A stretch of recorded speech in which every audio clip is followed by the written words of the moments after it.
કામરેજમાં કોંગ્રેસ દ્વારા ખાડા પૂરો અભિયાન હાથ ધરાયું। કોંગ્રેસે જાતે જ ખાડા પૂરી તંત્રને જગાડવા અનોખો વિરોધ કર્યો। કામરેજ વિસ્તારમાં ઠેર ઠેર મસમોટા ખાડા પડ્યા છે। ખાડાના કારણે વાહન ચાલકો પરેશાન બન્યા છે।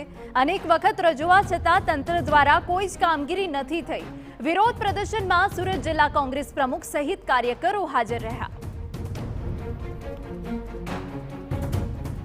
सूरत जिल्ला में ठेर ठेर रस्ताओं बिस्मार बनी गया है, जेने लईने वाहन चालको हैरान परेशान थई गया है। वरसादनुं जोर घटी गयुं छे छतां तंत्र द्वारा रस्ताओनुं समारकाम करवामां आवतुं नथी, जेने लईने वाहन चालकोमां रोष छे। अनेक रजूआतो छतां पण तंत्रनी आंख नहीं उघडता आखरे कामरेज तालुका कांग्रेस समिति आगळ आवी छे। कामरेज तालुका कांग्रेस समिति द्वारा तंत्रने जगाडवा एक अनोखो ज विरोध करवामां आवी रह्यो छे। दृश्यमां तमे जोई शको छो के ट्रेक्टर में खाड़ा पूरवानुं मटीरियल लावी अने जे कामरेज 4 रस्ता छे ते विस्तारमां हाल खाड़ा पूरवानुं शरू करी दीधुं छे। त्यारे हाल आपणी साथे कामरेज तालुका कांग्रेस समितिना प्रमुख भगवानभाई छे। भगवानभाई, जे રીતે અનોખો વિરોધ કરવામાં આવ્યો છે, શું કહેશો? આ ખાડામાં કમળ ઉગાડવાથી કમળની એડવર્ટાઇઝ કરવાની થતી નથી।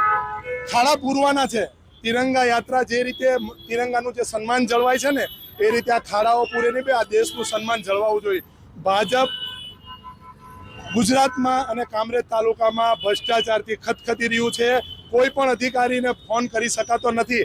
એક અધિકારીને કોઈ પણ ફોન કરવામાં આવે તો આ બધું તંત્ર કામે લાગ્યો છે, પણ પોતાની વાવા કરાવવામાં અને પોતાની ભાજપની ફોટો અને ઇમેજ બતાવવા એના સિવાય ભાજપ કાર્ય કરતું નથી। મારા કામરેજ તાલુકાના કોંગ્રેસ, મારા આજે જિલ્લા કોંગ્રેસના પ્રમુખ પણ અહીંયા હાજરી આપે છે અને કામરેજ તાલુકાના મારા તમામ હોદ્દેદારોને મારા કાર્યકરો એ લોકોને આજે 10 દિવસથી મારા પર સખત ફોન હતા કે ભાઈ આપણે ખાડા પૂરવાનો પ્રોગ્રામ કરીએ।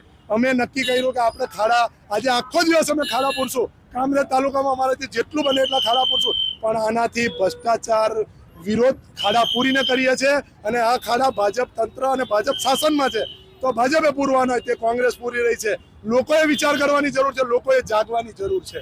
સુરત જિલ્લા કોંગ્રેસના પ્રમુખ મનોહર પટેલ છે। મનોહરભાઈ, આ રીતનો વિરોધ કરવાથી શું તંત્ર જાગશે? બસ જગાડવાનો પ્રયત્ન કરીએ છીએ। જુઓ, જિલ્લા કોંગ્રેસ જિલ્લા પંચાયતના ઉપપ્રમુખે રાજીનામું આપવું પડે।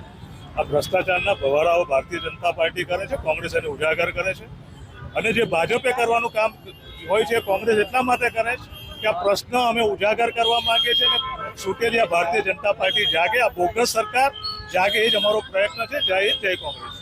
અકસ્માતો થાય છે, ઘણા લોકોના જીવ પણ જાય છે ખાડાઓની, ઘણા જાય છે। અમારા બહેન દીકરીઓ, મારી છોકરીઓ ભણવા જતી હોય, દીકરાઓ ભણવા જતા હોય, સ્કૂટી સ્લીપ મળી જાય છે, માથામાં વાગે છે। અમારા નોકરિયાત હોય, તમામને આ ઉઘડ થઈ રહેલી છે। કામરેજ 4 રસ્તાનું હૃદય છે, હૃદય બીમાર છે, એ હૃદયની વાત કરવા અમે નીકળ્યા છે। જે રીતે તંત્ર નિકાધિક બન્યું છે, જેને લઈને કોંગ્રેસ આગળ આવી છે। ઉલ્લેખનીય છે કે સુરત જિલ્લામાં ઠેર ઠેર ખાડાઓ પડી ગયા છે, વાહન ચાલકો હેરાન પરેશાન થઈ ગયા છે, છતાં પણ તંત્ર દ્વારા કોઈ જ પ્રકારની કામગીરી કરવામાં આવતી નથી, જેને લઈને હવે વિરોધ પક્ષ આગળ આવ્યું છે અને જાતે જ સ્વખર્ચે મટીરિયલ લાવીને આ ખાડાઓ પુરાવી વાહન ચાલકોને રાહત થાય તે પ્રકારની કામગીરી કરવામાં આવી રહી છે।